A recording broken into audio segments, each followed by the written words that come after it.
George Galloway certainly knows how to make an appearance, and when he's standing for election, it's hard not to sit up and pay attention, especially as he travels around on his unmissable bus with Tony Blair plastered on one side and Mr Galloway on top, giving his pitch to the people of Manchester Gorton.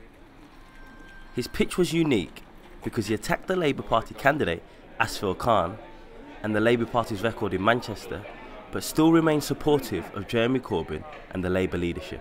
The Labour candidate who's up against me, he's part of the clique of Blairites that have been undermining Jeremy Corbyn right from the start. That's how he was picked as the candidate.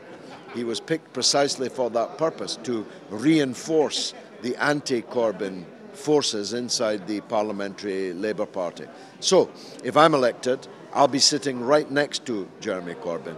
If my opponent is elected, he'll be sitting behind him, but with a knife in his hand to stab him in the back. No one in the history of parliamentary politics has overturned a 24,000 majority, so Mr Galloway has a tough battle ahead. But the firebrand politician seemed more than up for the challenge as our team followed him to a fiery hustings hosted by MEND, a Muslim advocacy and campaign group. Labour has had untrammeled power in this constituency for 50 years, and what a mess they've made of it. Some feel that Galloway has a chance, especially as the Labour opponent, Afzal Khan, does not seem to have the same support as the last Labour MP for Manchester Gorton, the late Gerald Kaufman, a former friend of Galloway's. However, Mr Khan also seemed up for the fight. People of this city again and again vote Labour, and there's a reason, because we are part of this city, we work with the people, we want to make that difference. We have done so much changes, but what we've seen in the last 7 years is year after year cuts. That is destroying our communities, it's destroying our public services. We want to fight that. We want to get rid of this Tory government, and we want to have Labour government so we can really get this city moving again further. In the end, the people of Manchester Gorton will decide, and at the hustings, many Mancunians felt that Galloway was more supportive of Jeremy Corbyn than the Labour candidate. And in terms of my candidate, I'm definitely voting for George Galloway.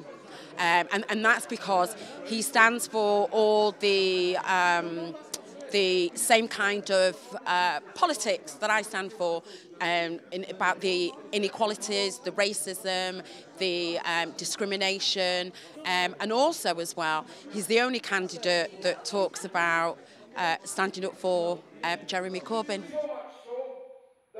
Ultimately, as it's a general election, the odds are that people will probably vote for the party they want to see in Westminster. Add to the fact that Afzal Khan has a Labour financial machine behind him, as well as the 24,000 Labour majority, it ultimately means it might be too much of a tall task, even for the man that faced down the US Senate. But if by some miracle Galloway does win, it'll be the greatest parliamentary victory ever recorded.